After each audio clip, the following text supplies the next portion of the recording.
What's up guys, the Strong Boys 19 here. This is going to be my update for the end of the last month of April. I can't believe it is now May. We're almost close to the summertime during this crazy quarantine and the isolation, and I would still give so much love and support and grateful dedication for the NHS for being such tremendous people. And let's all be in a positive mindset. Surprisingly, throughout the past few weeks, I have been at my most positive. I will make a video about it very soon. But this is going to be my update for the stuff that I've bought. So, the first one, Fury, with their new album, The Grand Prize. I did an album review for the band. This lineup is still phenomenal. I absolutely love the tracks themselves. They just get better and better every time. Still contains one of my big new favorite Fury tracks. So if you haven't checked out my review for this album, check it out, and be sure to check out Fury as well.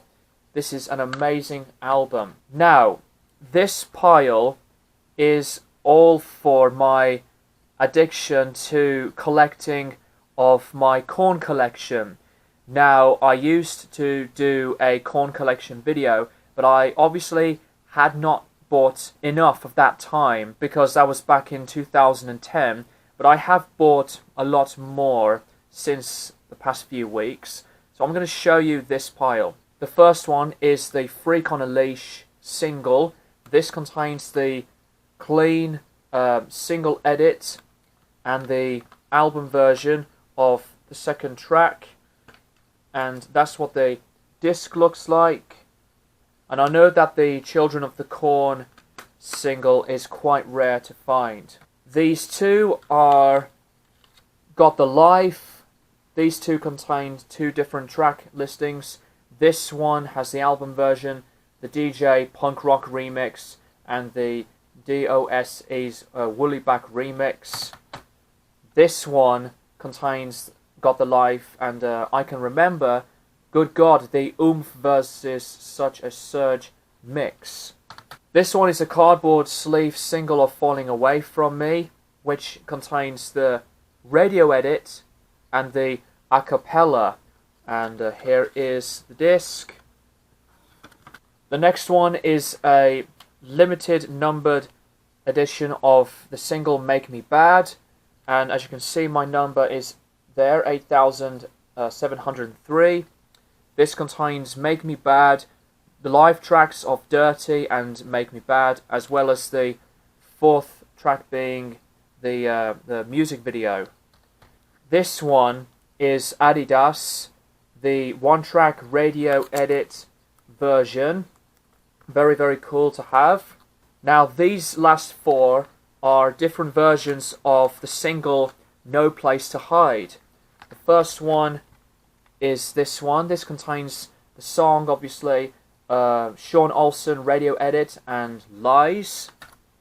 The second one features Sean Olsen and Proud, the previously unreleased track. This one has Chutes and Ladders, the Dust Brothers Industrial Mix, and the Chutes and Ladders Dust Brothers Hip Hop Mix. And the last one of the Korn CD singles is this one. This is my favorite out of the four because it's a one-track demonstration promotional single. And the last item for my Korn collection is something very special, in my opinion. This is it.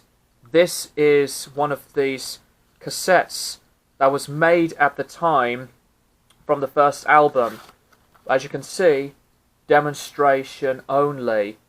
And this contains Clown and Blind on both two sides. I did look this up on Discogs, and some people can sell this for quite a bit of money, but I am really proud to have this rare item to my collection. The other CDs, this is another item for my Slipknot collection. This is Volume 3, the Subliminal Verses. as you can see, the sticker, the 2005 2-disc edition from Australia. That's what the back looks like.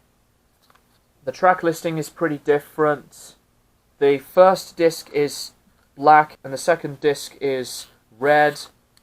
So I actually did revisit this album all the way through. This was the album that I had first heard from Slipknot before I became a huge fan of playing the self-titled album.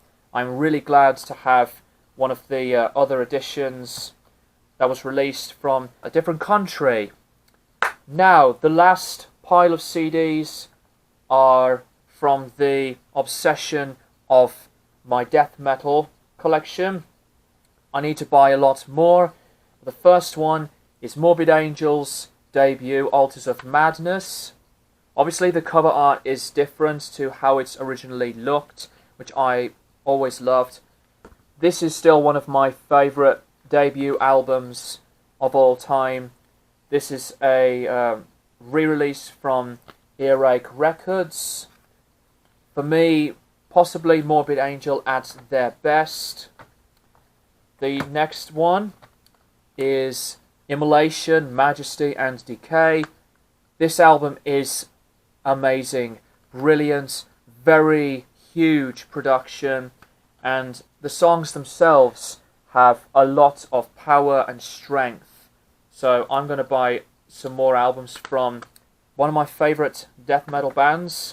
The next one, this one is still possibly my favourite debut in the genre, Suffocation's Effigy of the Forgotten. I remembered my time of playing this and I was hooked. Love this album. Some of the best tracks from Suffocation ever on this album. I love the production. It has just a very dark, raw, menacing sound, and the cover art is one of my favourites too. The second to last one is Nile, Those Whom the Gods Detest. This is one of my favourite Nile albums, and I love some of the tracks to this that I think are at one of Nile's best. So I do have Annihilation of the Wicked, which I have shown previously, but I need to get more items to the collection. And the last thing for this update, guys, is Cannibal Corpse's Bloodthirst, which is one of my big favourite albums from the band.